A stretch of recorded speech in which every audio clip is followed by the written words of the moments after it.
Quote of the day: set the world on fire if you must, but start by lighting a candle for yourself. Some revolutions begin with rest, a snack, and the audacity to keep dreaming.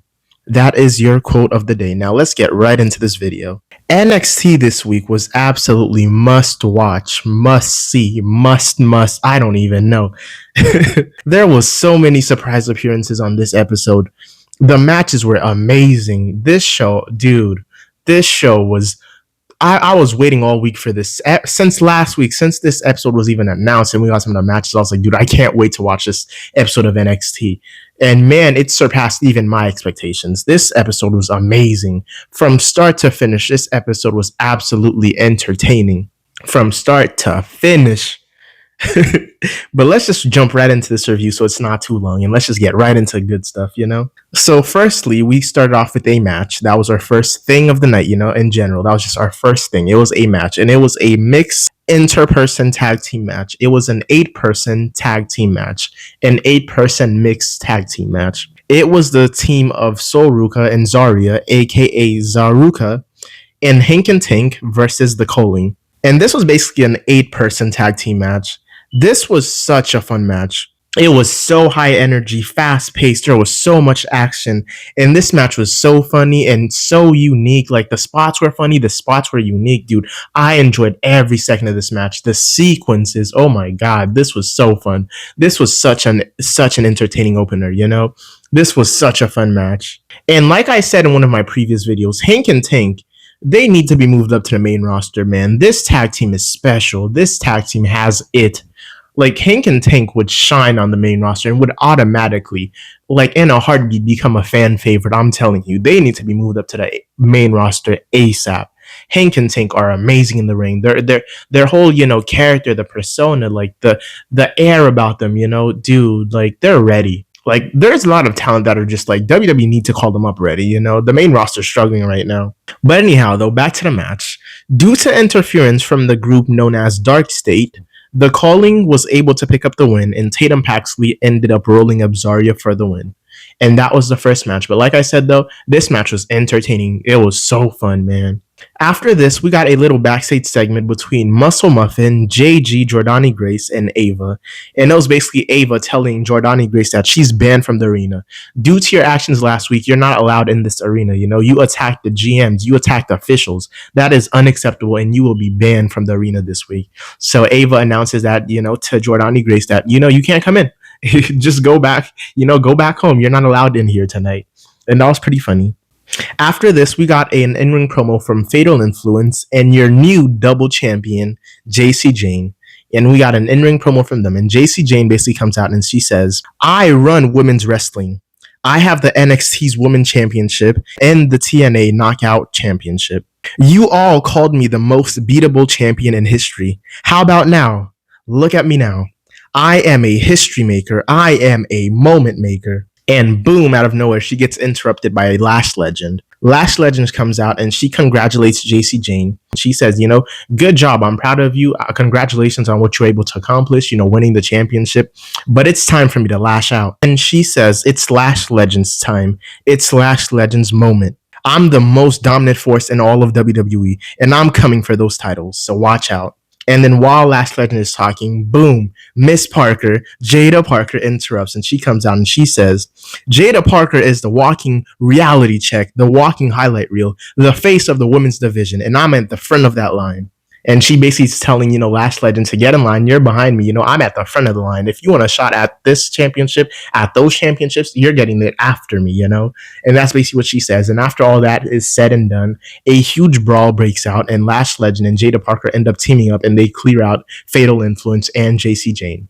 After this in-ring promo segment, we got our second match of the night. It was a last man standing match. It was Jasper Troy versus The Revolution, Ricky Saints. And this match was absolutely insane. Jasper Troy dominated and absolutely destroyed Ricky Saints.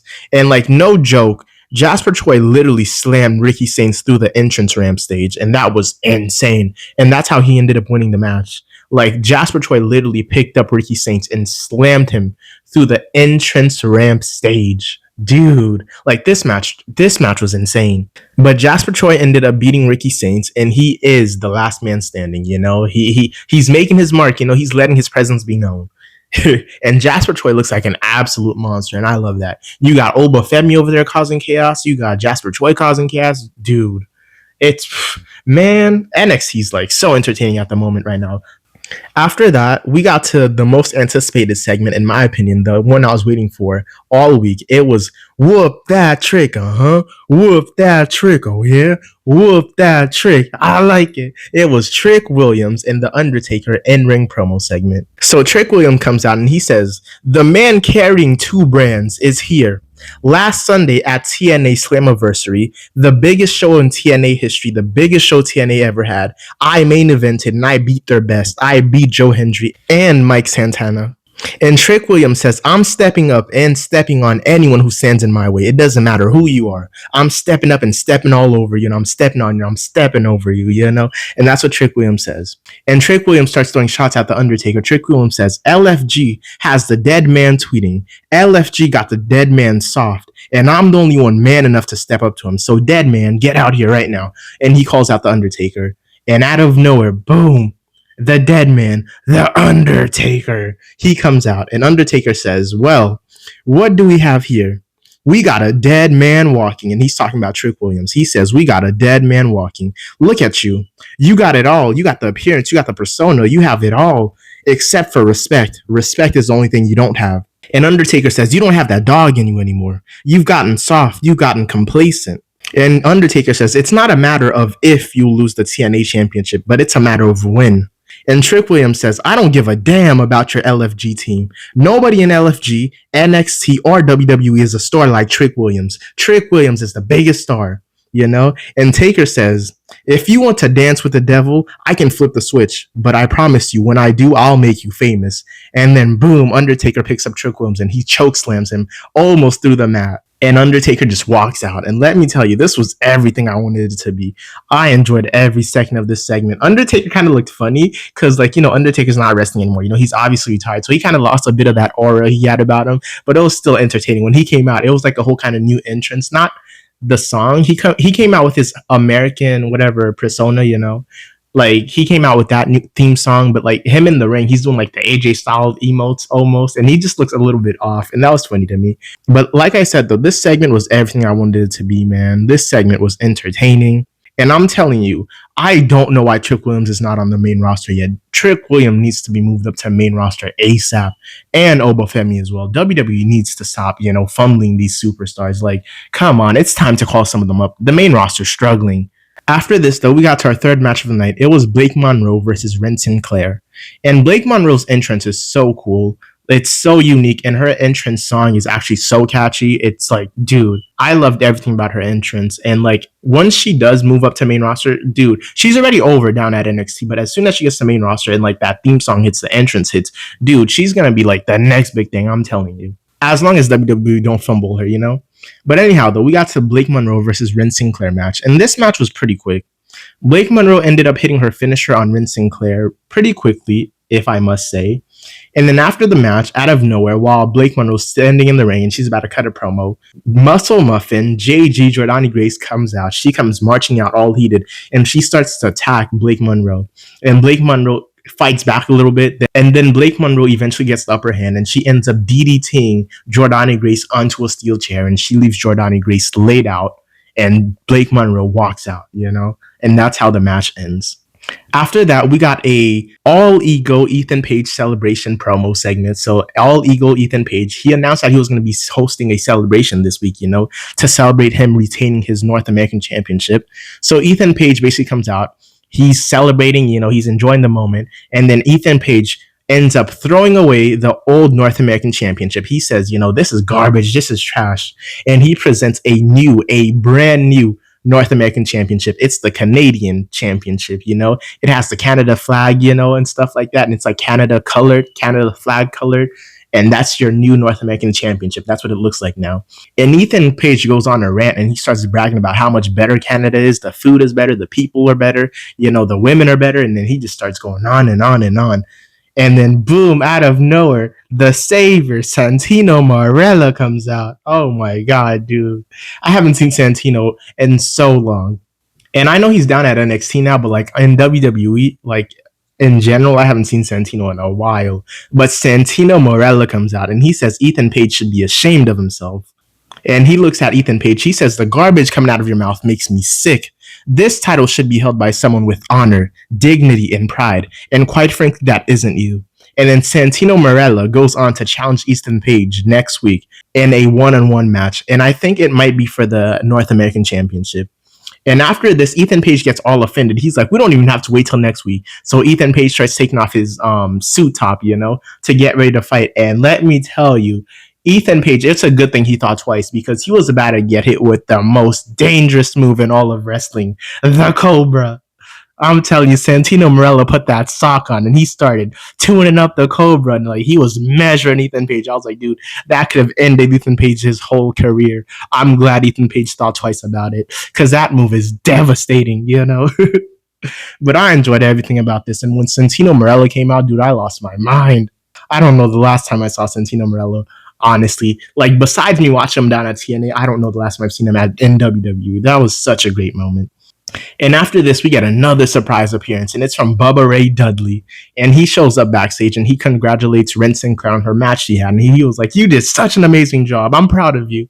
And after this, he looks at Charlie Dempsey and Tavion Heights and he announces a match. He says, "I'm going to go backstage. I'm going to go to Ava's office and talk to her about this. But next week, I'm setting a match between you two. And it's going to be Tavion Heights versus Charlie Dempsey once again. And if Tavion Heights wins, he's officially out of NQCC, No Quarter Catch Crew." And Bubba Ray Dudley says, "I'm setting this matchup because the last one ended quite controversially, so I'm going to give you another chance.